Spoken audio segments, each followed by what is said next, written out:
Assalamualaikum warahmatullahi wabarakatuh. Pada kali ini kita akan bahas tentang formalisasi syariat Islam di Indonesia. Perjuangan memasukkan syariat Islam ke dalam konstitusi dan undang-undang Indonesia. A. Alasan perlunya jaminan konstitusi. Kiranya perlu dipahami mengapa sebagian umat Islam pada saat negara Indonesia ini akan didirikan merasa perlu membicarakan posisi syariat Islam dalam konstitusi negara Indonesia.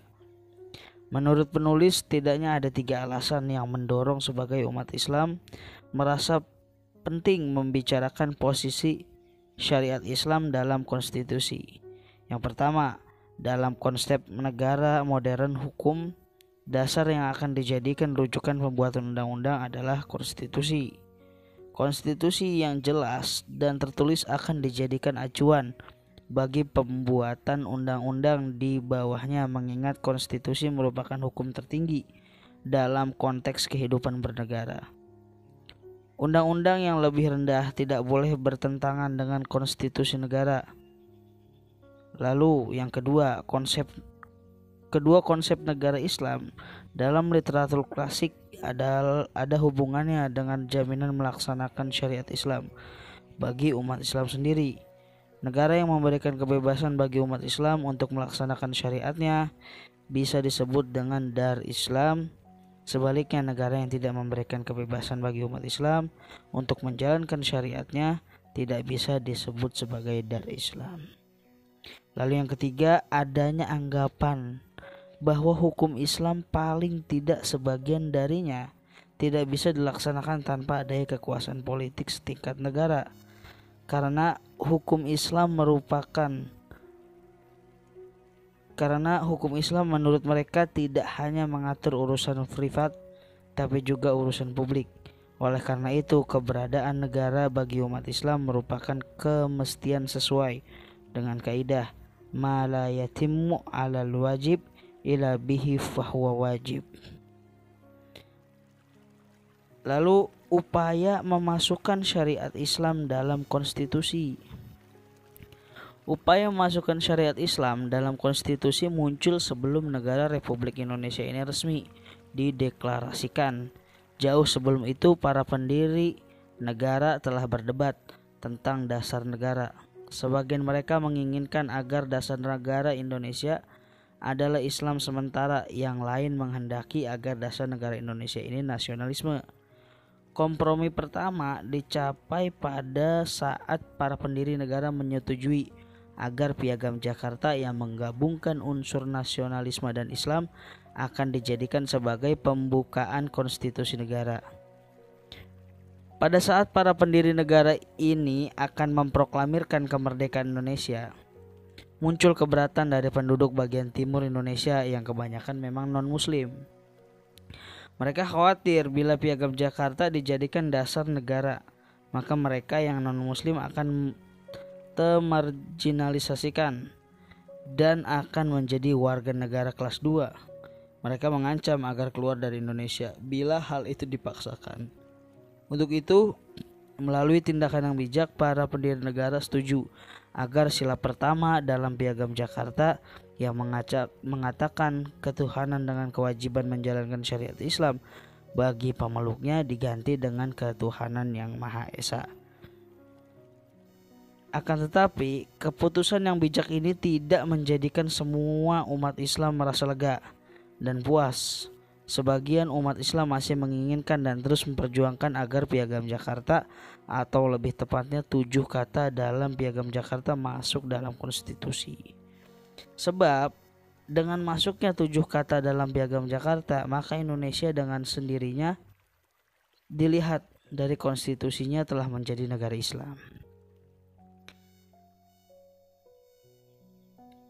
Ketegasan dan adanya jaminan konstitusional terhadap pelaksanaan syariat Islam ini juga agaknya menjadi faktor penting yang mendorong Daud Beruh pada bulan September 1953 menyatakan Aceh dan daerah-daerah yang berbatasannya dengannya menjadi bagian dari negara Islam Indonesia. pimpinan Kartosuwiryo dan tidak mengakui negara Republik Indonesia pimpinan Soekarno karena sebelum Daud Buruh bergabung dengan Kartosuwiryo saat Soekarno berkunjung ke Aceh pada tahun 1948 dalam rangka mencari dukungan dari rakyat Aceh untuk mempertahankan kemerdekaan Republik Indonesia yang baru 3 tahun diproklamirkan. Sebenarnya ada dialog atau pembicaraan menarik antara Daud Buruh dengan Soekarno. Dalam pembicaraan itu, Daud Buruh menyatakan kesanggupannya untuk membantu Republik Indonesia sambil minta jaminan kepada Soekarno agar rakyat Aceh nantinya diberi kelonggaran untuk mengatur rumah tangganya sendiri berdasarkan tradisi dan ajaran Islam dalam pandangan Daud Buruh. Soekarno tidak bisa memenuhi janjinya sehingga menjadikan dia kecewa dan bergabung dengan Kartosuwiryo sebagai pemberontak, akan tetapi pemberontak ini tidak berlangsung lama. Berakhir secara damai melalui musyawarah. Setelah pemerintahan pusat pada tahun 1959 memenuhi tuntunan rakyat Aceh dan memberikan status daerah istimewa pada Provinsi Aceh melalui keputusan Perdana Menteri RI nomor 1 misi 1959 pada tanggal 26 Mei 1959. Itulah sebabnya pada saat Konstitusi Indonesia dibahas kembali dalam sidang konstituante, perdebatan ini muncul kembali. Sayangnya perdebatan mengalami deadlock dan Soekarno, Presiden Republik Indonesia pada saat itu, mengambil inisiatif membuarkan konstituante dan mengeluarkan dekrit untuk kembali kepada Pancasila dan Undang-Undang Dasar 1945. Dalam konsideran dekret itu dikatakan bahwa Piagam Jakarta tetap menjiwai Undang-Undang Dasar 1945 dan merupakan bagian yang tak terpisahkan dari Undang-Undang Dasar 1945. Setelah jatuhnya rejim otoriter Soeharto dan untuk pertama kalinya Undang-Undang Dasar 1945 dimungkinkan untuk diamandemen, aspirasi politisi Islam yang ingin mengembalikan Piagam Jakarta masih muncul. Akan tetapi sampai dengan amandemen keempat Undang-Undang 1945, upaya untuk mengembalikan 7 kata dalam Piagam Jakarta tidak berhasil. Sungguh pun demikian, upaya memasukkan norma-norma syariat Islam ke dalam undang-undang masih terus berlangsung. Lalu yang C, upaya memasukkan syariat Islam dalam undang-undang dan peraturan daerah. Tidak adanya jaminan langsung dan tertulis dalam konstitusi yang menyebutkan bahwa umat Islam berkewajiban menjalankan syariat agamanya. Bukan berarti norma-norma syariat Islam tidak bisa masuk dalam peraturan perundang-undangan yang berlaku di Indonesia. Sekadar menyebut contoh untuk beberapa peraturan perundang-undangan yang mengakomodasi syariat Islam adalah Undang-Undang Nomor 1 Tahun 1971 tentang perkawinan. Yang kedua, PP Nomor 28 Tahun 1977 tentang perwakafan. Yang ketiga, Undang-Undang Nomor 7 Tahun 1989 tentang peradilan agama. Yang keempat, Undang-Undang Nomor 7 Tahun 1992 dan lain-lain. Di era demokrasi, reformasi dan otonomi daerah yang sekarang sedang digalakan di Indonesia, muncul beberapa peraturan daerah yang dalam pembuatannya mendapat inspirasi dari syariat Islam. Menurut catatan, sekarang ini lebih dari 20 kabupaten di Indonesia yang mengeluarkan peraturan daerah yang mendapat inspirasi dari syariat Islam. Akan tapi perda-perda itu pada umumnya dikritik oleh perda yang bermasalah, meskipun kalau dilihat dari prosedur penetapannya, peraturan itu ditetapkan melalui mekanisme yang demokratis dan mendapat dukungan suara mayoritas di Dewan Perwakilan Rakyat Daerah. Hal ini karena bagi para pengkritik, perda-perda itu melanggar prinsip demokrasi, sebab demokrasi bukan semata-mata suara mayoritas dalam proses pengambilan keputusan atau dalam pemilihan. Demokrasi mesti didasarkan pada aturan main atau rule of law yang jelas. Tantangan yang dihadapi umat Islam yang akan menetapkan syariat Islam melalui institusi negara.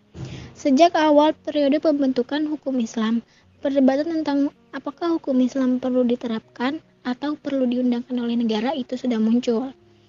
Upaya pertama dilakukan pada abad pertama ketika khalifah dari dinasti Umayyah memohon kepada Imam Malik agar tulisan atau pandangan beliau tentang hukum Islam yang ada dalam kitab Al-Muwatta ditetapkan oleh khalifah sebagai satu-satunya buku standar untuk rujukan hukum Islam.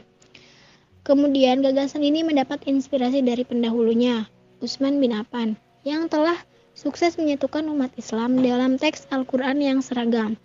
Khalifah merasa kiranya lebih maslahat bila umat Islam juga memiliki buku tentang hukum Islam yang seragam. Kemudian secara halus Imam Malik menolak permohonan khalifah dengan menyatakan bahwa saya adalah manusia biasa yang memiliki keterbatasan dalam memahami hadis Nabi. Apa yang saya himpun dalam kitab saya hanya sebagian dari hukum Islam. Para sahabat Nabi juga telah meninggalkan Madinah dan pengetahuannya tentang hukum Islam juga telah pergi menyertai mereka. Oleh karena itu, kitab saya tidak memadai bila dijadikan sebagai satu-satunya standar. Sejak saat itu, hukum Islam hidup dan berkembang secara independen di luar mekanisme negara. Setiap hakim memiliki kebebasan untuk memilih hukum Islam mana yang akan ia terapkan, dan negara juga tidak memiliki otoritas untuk mencampuri urusan mereka. Menetapkan norma-norma syariat Islam melalui institusi negara atau kanonisasi mengandung aspek positif dan aspek negatif. Aspek positifnya yaitu memberikan standar hukum Islam yang relatif seragam. Kemudian aspek negatifnya bisa mengurangi kebebasan hakim dalam memilih ketentuan Islam yang paling cocok untuk kasus tertentu yang dia hadapi. Dalam tradisi Islam klasik, hakimlah yang membuat hukum. Tradisi dan sejarah hukum Islam lebih mirip dengan tradisi common law ketimbang continental law. Tidak pernah ada kodifikasi hukum dalam sejarah hukum Islam sampai akhir dinasti Utsmani. Kodifikasi hukum Islam di akhir dinasti Utsmani adalah akibat dari pengaruh Eropa kontinental.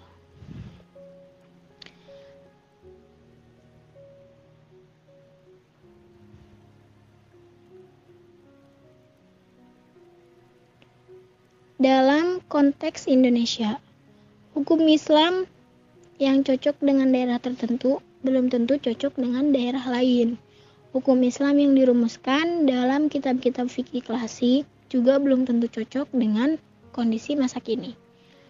Oleh karena itu, kanonisasi atau orang menyebutnya formalitas hukum Islam berpotensi mengekang perkembangan hukum Islam yang selalu berkembang akibat dibukanya pintu ijtihad.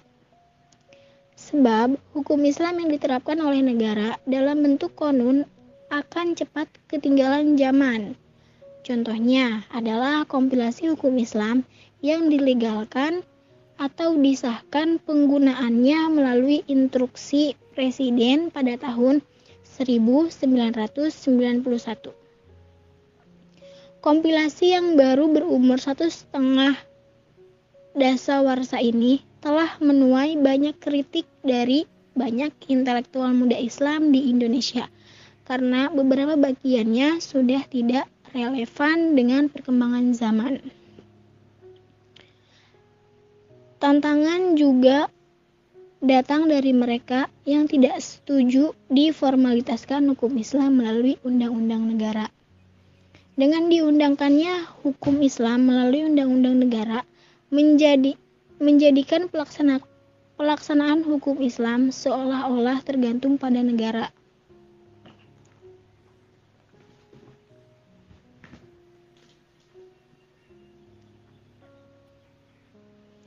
Hal ini karena mereka pada umumnya menyadari bahwa syariat Islam sebenarnya lebih merupakan norma etika yang bersumber dari ajaran agama sebagai norma etik. Muslim baik secara individu maupun kolektif sebenarnya bisa menjalankan semua norma-norma etika yang ada dalam syariat Islam tanpa adanya campur tangan paksaan penguasa. Dalam kritiknya terhadap formalitas syariat Islam di Aceh, Agus Wandi menyatakan bahwa penerapan syariat Islam yang konservatif di Aceh mesti jadi pelajaran bagi setiap orang. Kita mestinya tidak mengulangi kegagalan dan membiarkan kelompok konservatif mendikte syariat Islam yang terjadi.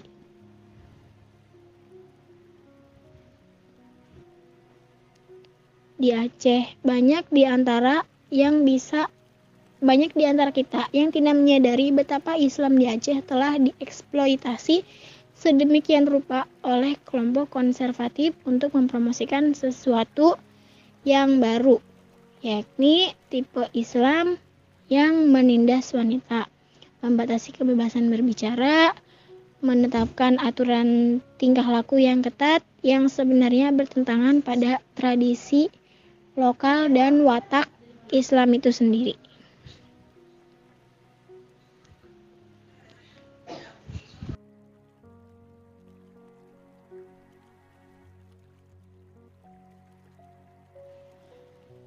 Aturan yang menindas diskriminatif dan membelenggu kebebasan sipil, kalaupun diterapkan melalui mekanisme atau prosedur demokrasi, maka akan melahirkan apa yang disebut dengan tirani majority.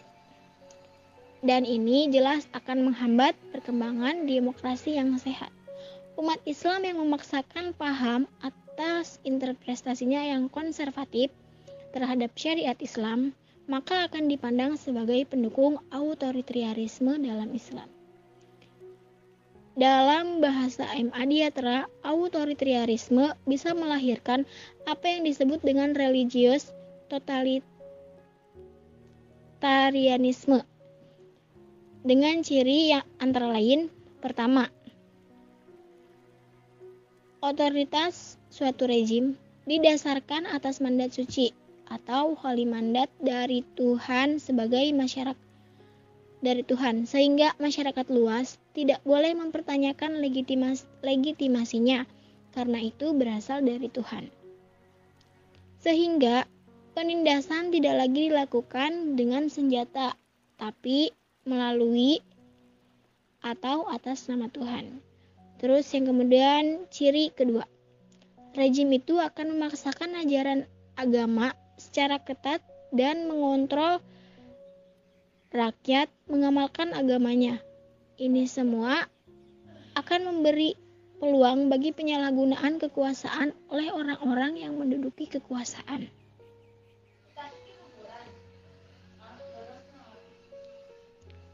Terus selanjutnya, sekarang pembahasan yang ketiga tentang peluang yang diberikan oleh iklim demokrasi di Indonesia. Bila diperhatikan, suara-suara kritis terhadap formalitas syariat Islam sebenarnya bukan ditunjukkan semata-mata pada aspek legislasi atau formalitasnya, tapi lebih ditunjukkan kepada model pemahaman yang konservatif dari syariat Islam. Model konservatif dari syariat Islam umumnya adalah hasil pemahaman atau hasil ijtihad ulama masa lalu terhadap syariat Islam. Ijtihad ulama masa lalu tentang syariat Islam memang sudah banyak yang tidak relevan dengan perkembangan masa kini. Suara kritis terhadap formalitas syariat Islam juga muncul karena formalisasi syariat Islam terkadang merambah sampai mengatur cara hidup atau style of life yang bersifat pribadi, seperti cara berpakaian yang sebenarnya bukan merupakan ajaran Islam yang pokok. Selanjutnya, hal-hal pokok yang mutlak perlu dilindungi oleh syariat Islam. Menurut Al-Syaitibi ada 5. Ada jiwa, agama, keturunan, harta, dan akal. Menurut Al-Syaitibi, perlindungan terhadap kelima hal ini mutlak karena kelima hal ini diperlukan untuk tegaknya kemaslahatan agama dan dunia.